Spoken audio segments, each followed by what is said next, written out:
जून 2026 इस्लामाबाद आलू मंडी।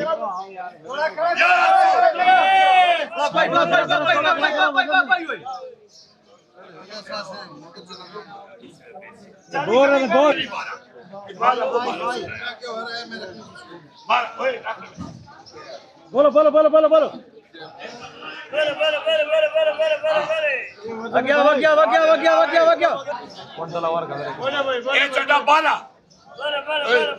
इससे पैसे लाओ ये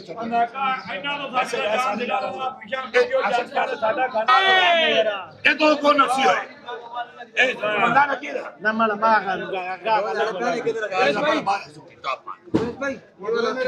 आज इस्लामाबाद आलू मंडी में आलू कम से कम जो रेट चल रहा है जी, डेयरी वाला 800 900 1000 रुपये का बिके जी, 1100 का भी बिका है जी, 1200 के भी बिका है। जो स्टोर वाला माल था वो तकरीबन 11 12 13 एक्स्ट्रा आलू 1400 रुपये तक भी रेट गया है जी।